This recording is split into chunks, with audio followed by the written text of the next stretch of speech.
Dikatakan, hidupmu melintas di depan matamu pada momen-momen terakhirmu, dan kita melihat ayah sang Lukas di ranjang kematiannya.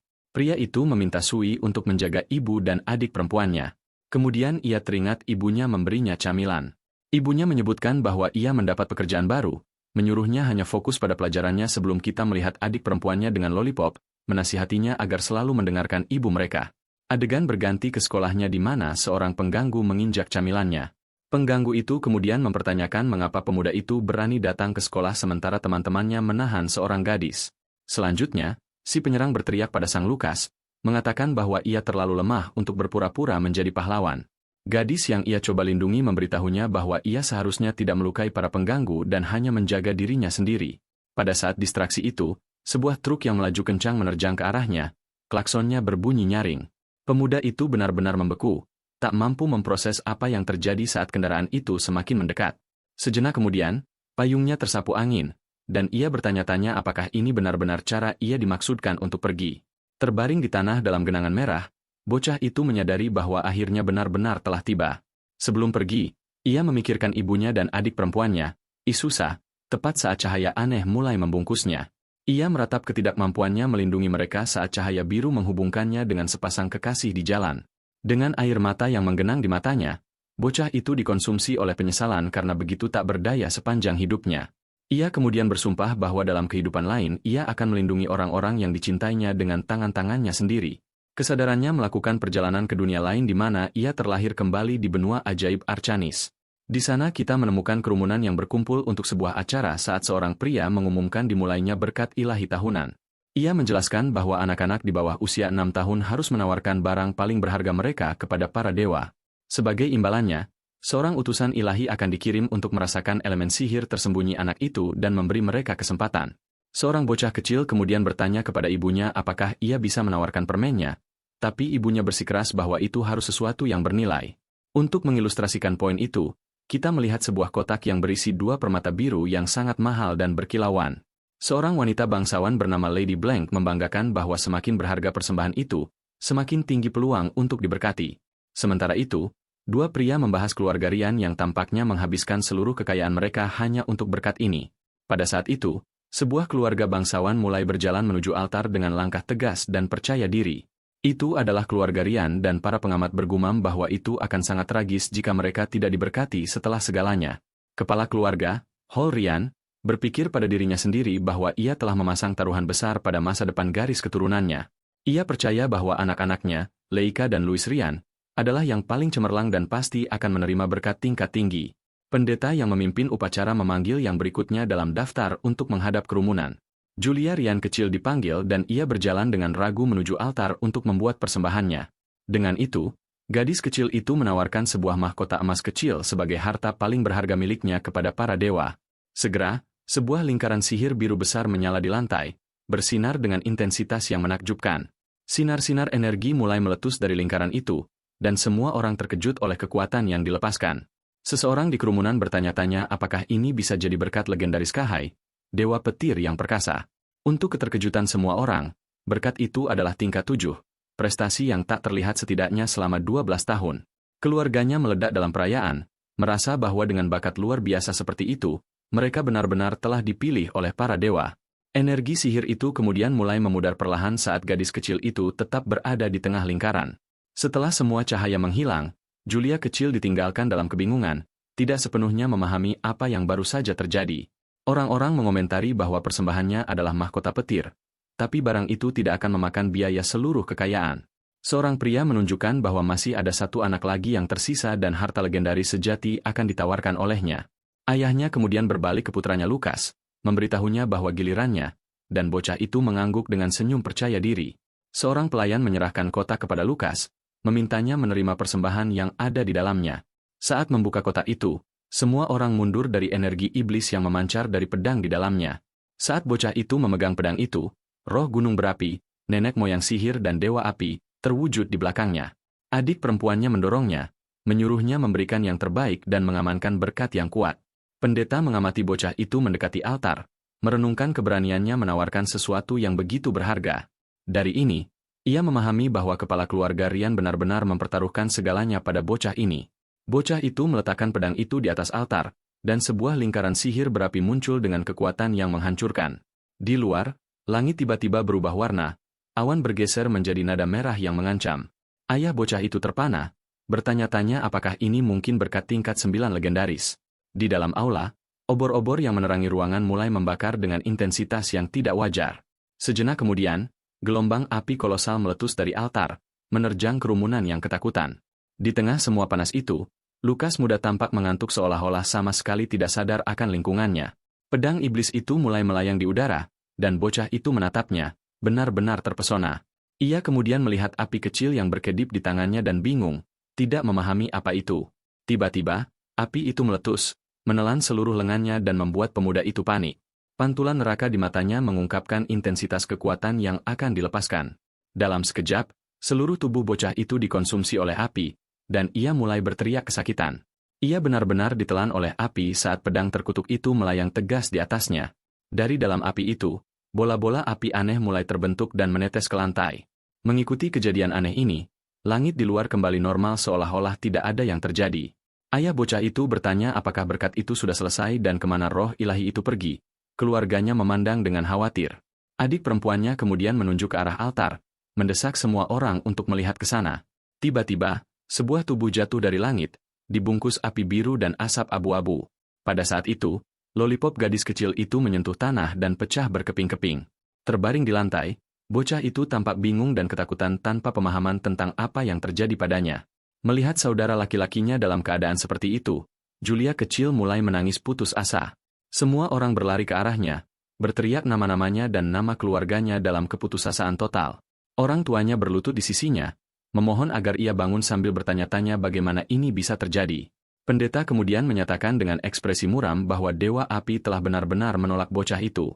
Ia menjelaskan bahwa Lukas Rian telah ditinggalkan oleh nenek moyang sihir dan tidak akan menerima berkat apapun. Pada saat ini, kita menyaksikan jiwa sang Lukas dari dunia lain memasuki tubuh Lukas muda. Sementara itu, di alam Dewa Api, Volcano sedang mengamuk atas apa yang baru saja terjadi. Ia marah bahwa keluarga Rian berani menawarkan kekuatan yang hampir mengakhiri keberadaannya. Dewa Api itu mengungkapkan bahwa bilah itu masih membawa bekas luka dari saat ia menusuknya, pelanggaran yang tak akan pernah ia ampuni. Sebuah roh api kecil kemudian muncul mengeluarkan asap seolah-olah untuk mengejek situasi itu. Para pengikutnya memujinya, mengatakan tentang belas kasihnya karena hanya membakar jiwa anak itu. Salah satu roh itu memperhatikan jiwa dari dunia lain dan bertanya apakah ia harus membakar yang itu juga. Volcano menolak idenya, menyatakan ia tidak akan membuang waktunya pada serangga dari dunia luar. Ia kemudian mengalihkan perhatiannya ke persembahan itu, memutuskan untuk memeriksanya lebih dekat.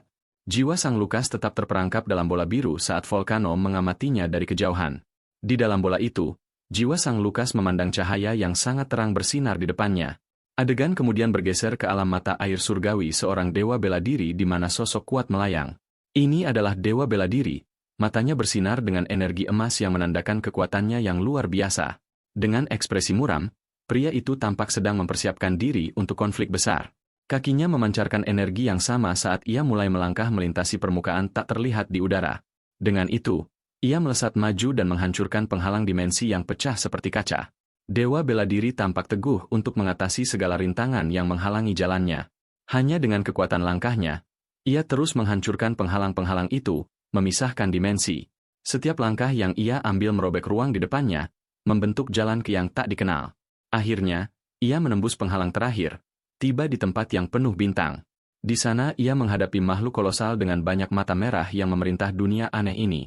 Dewa bela diri menyilangkan tangannya, mempertanyakan apakah monster itu benar-benar berniat menghalangi jalannya.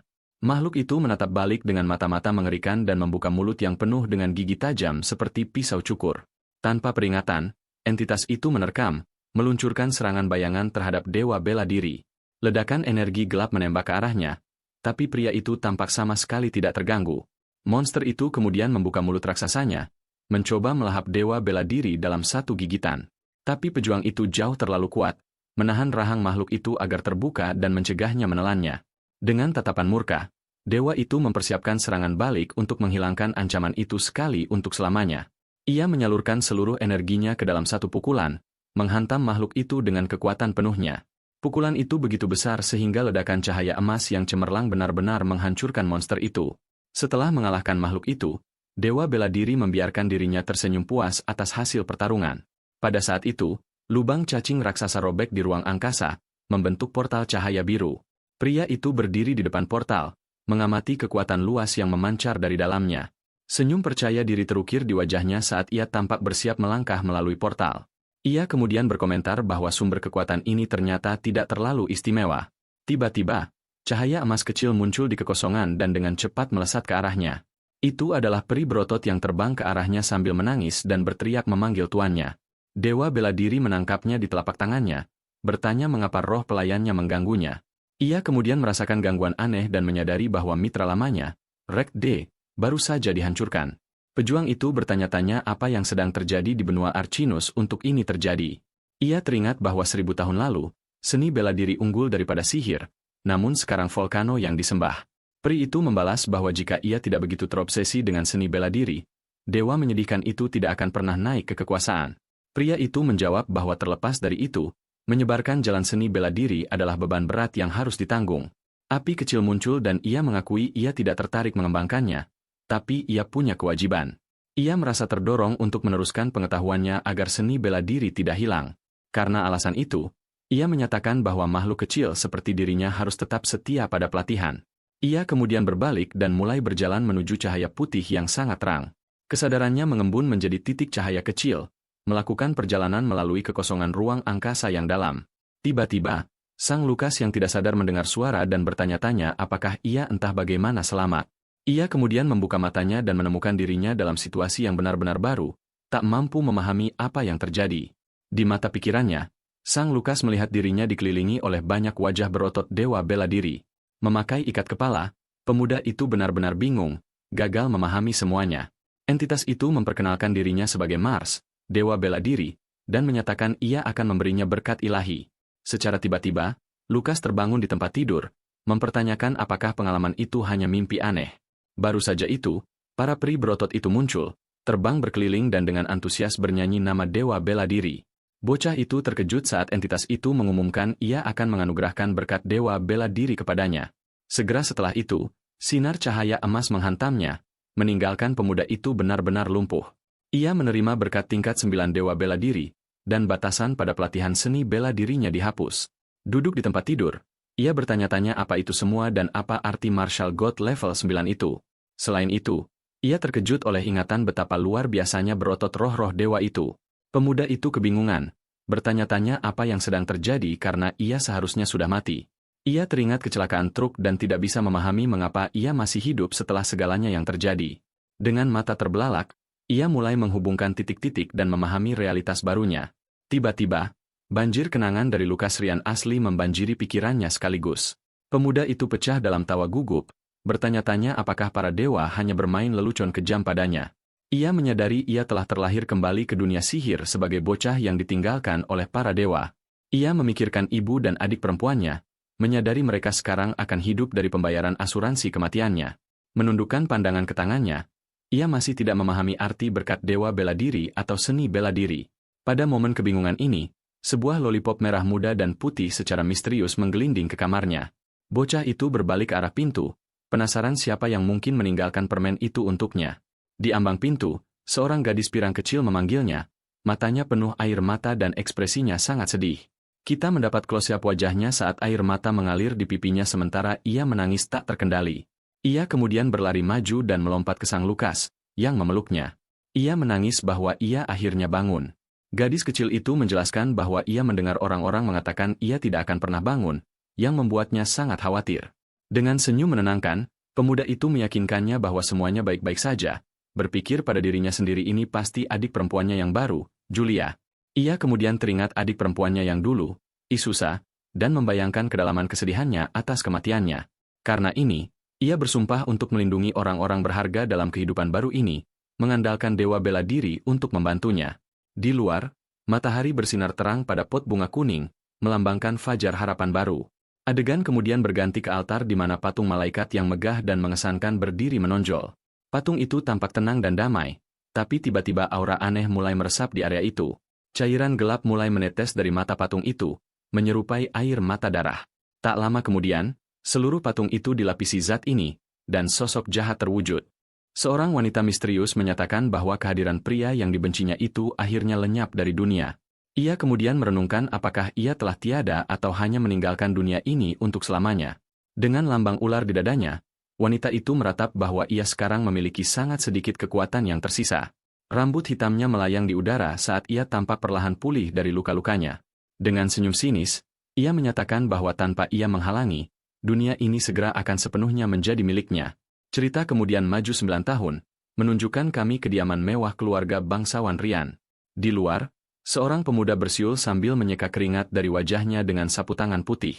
Ini adalah Lukas Rian, sekarang dewasa muda, yang mencatat bahwa cuaca akhirnya cerah dan Julia pasti sudah selesai latihan. Sang Lukas memutuskan untuk mencari adiknya, tapi tanaman berduri menembak ke arahnya. Ia segera merasakan bahaya dan bersiap menghadapi serangan kejutan yang datang dari sisinya. Pada saat itu, senjata berduri itu menjeratnya, membuatnya tak bergerak di tengah taman. Pemuda itu menggerutu kesal, berpikir bahwa hanya satu orang yang akan melakukan lelucon kekanak-kanakan seperti itu. Sejenak kemudian, saudara tirinya, Jeremy, muncul memegang tongkat, mengungkapkan dirinya sebagai penyerang. Jeremy menyapanya dengan sarkasme saat seorang pelayan di dekatnya terkikik atas situasi Lukas. Si pirang itu kemudian memperingatkannya bahwa halaman belakang ini eksklusif untuk para penyihir keluarga Rian.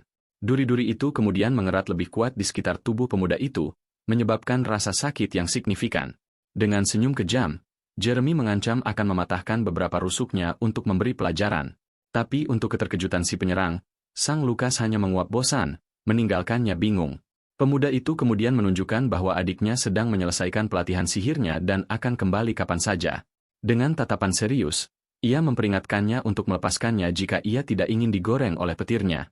Jeremy menjadi gelisah, menyebutnya pengecut karena bersembunyi di belakang adiknya dan mengklaim ia tidak takut petir.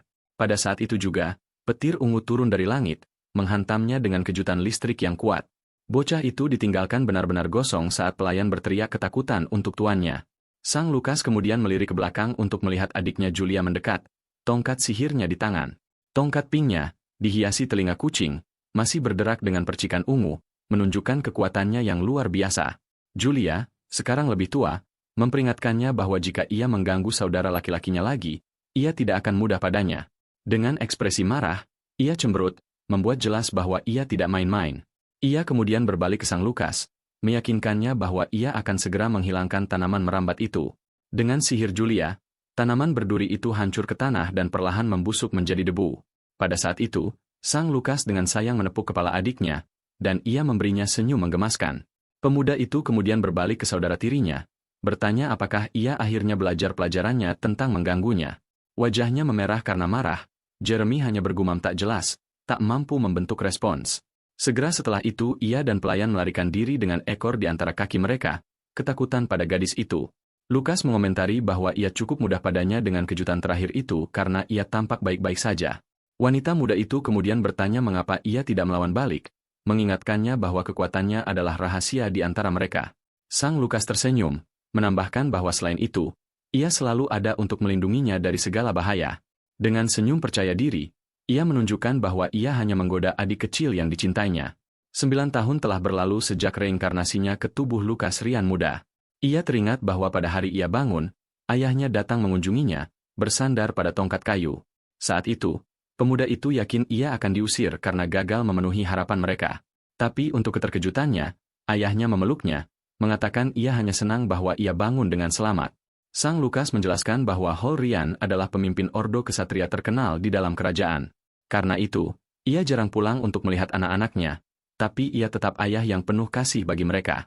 Saat Hol mengetahui ia sedang melatih seni bela diri, ia mengirimkan surat berisi beberapa informasi. Itu menyebutkan bahwa arsip keluarga menyimpan beberapa tome tua tentang seni bela diri untuknya pelajari. Dengan itu, Lukas muda menjelajahi arsip dengan lilin untuk mencari buku-buku yang disebutkan ayahnya.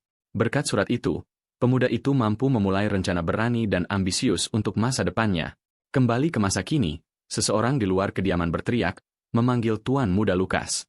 Dua pelayan mengeluh bahwa Lukas, meskipun masih muda, lari setiap hari ke lokasi tak dikenal. Salah satunya meyakinkan yang lain untuk tidak khawatir, karena ia akan diusir karena kurangnya sihirnya tepat sebelum mereka merasakan getaran. Mereka bertanya-tanya apakah seseorang sedang berlatih sihir bumi, tidak menyadari sumber sebenarnya. Adegan berganti ke Sang Lukas yang sedang melatih dengan memukul dinding batu padat dengan kekuatan besar. Kita kemudian melihat Lukas muda di dalam gua yang ia gali sendiri untuk melatih secara rahasia. Ia mengungkapkan bahwa tempat persembunyian itu terletak tepat di bawah kamarnya dan ia membangunnya dengan tangannya sendiri. Pemuda itu menjelaskan bahwa ia menghabiskan 6 bulan menggali ruang itu, membaginya menjadi 4 area berbeda, area studi, ruang penyimpanan, lapangan latihan, dan kamar mandi sementara dengan bak murah. Sejak menyelesaikan area latihan, ia telah berlatih secara rahasia setiap hari untuk menjadi lebih kuat. Setelah hari latihan yang melelahkan lainnya, pemuda itu bersiap merendam diri di bak obatnya.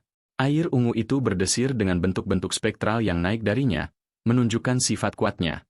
Ia rileks di bak itu, mencatat bahwa bak obat adalah metode paling efektif untuk pelatihan seni bela diri. Pemuda itu menceritakan bahwa 3 tahun telah berlalu sejak ia mulai melatih dengan teknik tempering chi. Akibatnya, ia sekarang begitu tahan lama sehingga serangan sihir tingkat 5 atau di bawahnya bahkan tidak bisa menggoresnya. Sang Lukas menyatakan bahwa pertahanannya akhirnya mengeras, dan sekarang saatnya fokus pada serangannya. Ia kemudian mengambil katananya, bersiap menguji keterampilannya melawan boneka latihan. Dengan pegangan tegas pada bilahnya, ia memusatkan niatnya untuk memberikan pukulan yang kuat dan tepat. Dalam sekejap mata, ia melesat maju, menyerang boneka itu dengan kecepatan mematikan dan menakjubkan. Matanya mencerminkan tekad dan kekuatan yang telah ia kembangkan selama bertahun-tahun latihan ini. Selain pedang, ia juga ahli dalam senjata lain, seperti tombak yang ditunjukkan dalam gambar, dengan tombaknya. Sang Lukas melesat maju, memberikan pukulan kuat terhadap boneka latihan. Boneka itu kemudian diserang oleh rentetan serangan cepat dan tepat yang benar-benar mengalahkannya. Akibatnya, target latihan itu benar-benar hancur, runtuh menjadi potongan-potongan di lantai gua. Ia mencapai tingkat 4 dalam tekniknya dan memutuskan untuk menghabiskan waktu melatih tinjunya. Pemuda itu merenung bahwa meskipun keterampilannya telah meningkat pesat, sesuatu terus mengganggunya. Ia tahu bahwa para seniman bela diri akhirnya mencapai plato dan satu-satunya cara untuk melampauinya adalah melalui pencerahan. Tapi pencerahan yang disebut-sebut ini begitu sulit dipahami sehingga sebagian besar praktisi menyerah di tengah jalan. Lukas kemudian memposisikan dirinya di depan pilar batu, menyatakan bahwa jalannya akan sangat berbeda. Pemuda itu menarik napas dalam-dalam, memusatkan seluruh energinya untuk melepaskan pukulan kuat ke pilar itu. Dengan tatapan tegas, ia bersiap menunjukkan hasil dari latihan kerasnya. Ia kemudian menghantam tinjunya dengan segenap kekuatan ke pilar batu besar di depannya. Dampaknya begitu besar sehingga pilar itu hancur menjadi 1000 pecahan, menciptakan awan debu yang besar. Di tengah puing-puing, pemuda itu mengamati hasil kekuatannya dengan ekspresi percaya diri. Teknik tinjunya mencapai tingkat 5, menunjukkan kekuatan dan keterampilannya yang terus berkembang. Sang Lukas kemudian menyadari bahwa tingkatannya hanya terus meningkat, dan baginya, tidak ada batas atas. Ini karena berkat ilahi yang ia terima, yang memungkinkan kemampuannya berevolusi tanpa akhir. Tiba-tiba, jam di dinding mulai berdentang, menandakan bahwa hampir tengah malam. Ia ingat bahwa ayahnya, Hall, pulang malam ini, dan mereka dijadwalkan untuk makan malam keluarga. Adegan kemudian berganti ke jendela kediaman, mengungkapkan bahwa malam sudah turun. Kini berpakaian lengkap, pemuda itu berjalan menyusuri koridor menuju ruang makan kediaman. Saat membuka pintu ruang makan, Sang Lukas menemukan keluarganya yang berkumpul untuk makan malam spesial itu. Ayahnya, Hall, mencatat bahwa sudah setengah tahun sejak mereka terakhir bertemu dan mengundangnya untuk duduk.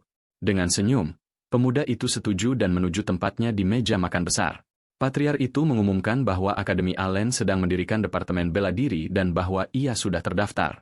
Pria itu mendorongnya, mengakui kesulitannya, tapi menyatakan keyakinan pada potensi putranya untuk lulus ujian. Sang Lukas mengucapkan terima kasih sementara adiknya Julia makan dengan tenang di sisinya. Pemuda itu berpikir bahwa ia harus menjadi lebih kuat untuk melindungi apa yang penting, tapi tanpa menarik perhatian yang tidak perlu. Memandang tangannya, ia merenungkan bagaimana ia akan menyeimbangkan kekuatannya tanpa menimbulkan masalah. Adiknya kemudian mengangkat tangan, menyatakan bahwa ia juga ingin menghadiri Akademi Sihir Allen bersamanya. Ayahnya mengatakan ia terlalu muda, tapi gadis itu membalas bahwa kelas elit tidak memiliki batasan usia. Wanita muda itu kemudian mengungkapkan bahwa ia sudah menerima tawaran dari akademi untuk kelas elit dan menunjukkan suratnya. Tertarik, pria itu mengambil surat itu untuk memastikan klaim putrinya benar. Ia memuji gadis itu, mengatakan bahwa reputasinya sebagai anak ajaib telah mencapai Akademi Allen yang terkenal. Adik Sang Lukas berseri-seri gembira sementara Jeremy memandang dengan kecemburuan yang intens. Si pirang itu bertanya-tanya mengapa Lukas mendapat perlakuan khusus dan bagaimana ini akan memengaruhi posisinya sendiri. Pada saat itu, Sebuah tangan dengan sarung tangan ungu bertumpu di bahunya, mencoba meredakan amarah dan irinya. Wanita itu menyuruhnya tetap tenang, dan pemuda itu sedikit terkejut oleh sentuhan tak terduga itu. Dengan tatapan tenang, ia menasihatinya untuk tidak memikirkan situasi Lukas. Ini adalah Jessica Ryan, ibu Jeremy, yang menambahkan bahwa tidak ada jaminan Lukas bahkan akan lulus ujian. Senyum jahat terukir di bibirnya, menunjukkan bahwa ia sedang merencanakan sesuatu melawan sang Lukas. Seminggu kemudian, hari keberangkatan mereka tiba, dan keluarga berkumpul di gerbang untuk mengucapkan selamat tinggal.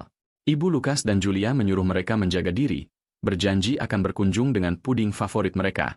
Ia kemudian memberi masing-masing 1 koin emas, mengingatkan mereka untuk tidak melupakan jimat keberuntungan mereka. Koin itu milik dinasti Buon, yang menyatukan dunia sekitar 10.000 tahun lalu. Ayah mereka menjelaskan bahwa koin itu menampilkan kaisar pertama, Mars, di depan dan senjatanya di belakang. Sang Lukas segera mengenali wajah Mars sebagai roh berotot yang telah memberkatinya. Orang tuanya mendesaknya untuk selalu membawa koin itu sebagai jimat keberuntungan. Pemuda itu merasa sangat beruntung memiliki keluarga yang luar biasa baik dalam kehidupan lampaunya maupun yang ini. Dengan itu, kedua saudara mengucapkan selamat tinggal kepada keluarga mereka dan memulai perjalanan ke akademi. Beberapa jam kemudian, kusir mengumumkan bahwa matahari terbenam dan mereka akan berkemah untuk malam itu. Malam tiba dan bulan purnama menerangi lapangan terbuka di mana kelompok itu memutuskan untuk menghabiskan malam dengan aman. Kusir, Foron, menyatakan bahwa jika mereka berangkat pagi-pagi, mereka akan tiba di Daku, lokasi akademi. Keesokan harinya, Julia menjadi bersemangat atas berita itu dan bertanya apakah ada hal menarik untuk dilakukan di kota Daku. Forton menjawab bahwa kota itu terkenal dengan turnamen dodgeball sihir tahunan yang diadakan di musim semi. Ia juga menyebutkan bahwa daerah itu adalah surga bagi pecinta makanan yang membanggakan banyak masakan lokal lezat. Mulut gadis itu mulai berair dan saudara laki-lakinya menggodanya, menunjukkan bahwa ia bahkan sudah mengiler. Tiba-tiba, sang Lukas merasakan sesuatu yang salah di udara, dan ekspresinya menjadi serius dan waspada. Indra tingkat tingginya mendeteksi 12 kuda dan 13 individu yang mendekat dengan kecepatan tinggi. Pemuda itu kemudian bertanya kepada Ford apakah daerah ini dikenal memiliki perampok. Ia percaya tekniknya telah mengasah inderanya dan yakin ia tidak membayangkannya. Sang Lukas kemudian menyadari ia harus berhati-hati karena mereka kalah jumlah di hutan. Dengan itu, ia memperingatkan bahwa sekelompok misterius mendekat dengan cepat dan semua orang perlu bersiap. Foron dan yang lain bingung, tidak mampu mendengar apapun selain suara-suara sekitar hutan. Meskipun ada ketidakpastian, salah satu penjaga bersiap untuk bertarung, menarik pedangnya dengan pegangan tegas. Forton kemudian berteriak kepada anak buahnya untuk membekal diri dan bersiap untuk pertempuran yang akan segera datang. Kusir itu tidak yakin sumber informasi pemuda itu, tapi lebih suka aman daripada menyesal. Pada saat itu, sekelompok perampok meledak dari pepohonan, menerjang mereka dengan kecepatan tinggi. Salah satu penjaga terpana, tidak percaya perampok benar-benar muncul, tepat seperti yang diprediksi pemuda itu. Pemimpin perampok merayakan menemukan mangsa lebih banyak, sementara salah satu anak buahnya memuji kepala mereka karena benar. Yang lain berkomentar bahwa gadis kecil itu akan laku mahal dan bocah laki-laki itu akan populer dengan klien tertentu. Foron menghadapi mereka, menuntut untuk tahu apakah mereka sadar konsekuensi mengganggu bangsawan. Pemimpin perampok tidak peduli dan memerintahkan anak buahnya untuk menghabisi semua orang kecuali 2 pemuda itu. Saat musuh maju, salah satu penjaga berteriak bahwa ia akan memberikan perlindungan untuk Foron dalam pertarungan. Seorang perampok dengan senyum kejam mengangkat pedangnya, bersiap menebas penjaga keluarga. Sejenak kemudian, pedang bertabrakan, suara baja bergema melalui hutan gelap dan sunyi. Salah satu penjaga berkuda berhasil menusuk perampok dengan tombak dan pukulan bersih. Melihat anak buahnya jatuh, ekspresi pemimpin perampok berubah menjadi kemarahan murni. Fordon juga menunjukkan keterampilannya. Pedangnya berlumur setelah menjatuhkan beberapa musuh. Dengan tatapan tegas, ia berbalik ke Julia dan menyuruhnya menyerahkan sisanya kepadanya. Ia kemudian menerjang sisa perampok dengan segenap kekuatannya, menunjukkan keberanian besar di tengah pertempuran. Foron mendesak tuan muda untuk membawa Julia dan melarikan diri secepat mungkin untuk memastikan keselamatan mereka. Tiba-tiba, sang Lukas mendengar jeritan kesakitan, dan ekspresinya langsung gelap. Salah satu perampok melepaskan sihir api, membakar penjaga keluarga dengan bola api kuat. Pemimpin perampok mengungkapkan dirinya sebagai penyihir, dan Ford ngeri melihat sihir api beraksi. Kusir itu kemudian berteriak kepada 2 pemuda untuk lari ke hutan sementara ia menciptakan pengalihan. Tapi dalam momen ceroboh, Foron terkena pukulan tegas, dan cairan merah meletus. Melihat temannya terluka, sang Lukas berteriak nama Fordon dalam keputusasaan total. Dikelilingi perampok, kusir yang terluka berlutut di tanah, Kekuatannya untuk bertarung benar-benar habis. Pemimpin perampok kemudian mengancamnya, bersumpah akan membakarnya karena telah menjatuhkan rekannya. Meskipun terluka, Fordon mendorong dirinya berdiri, bersumpah melindungi tuan muda, bahkan jika itu merenggut nyawanya.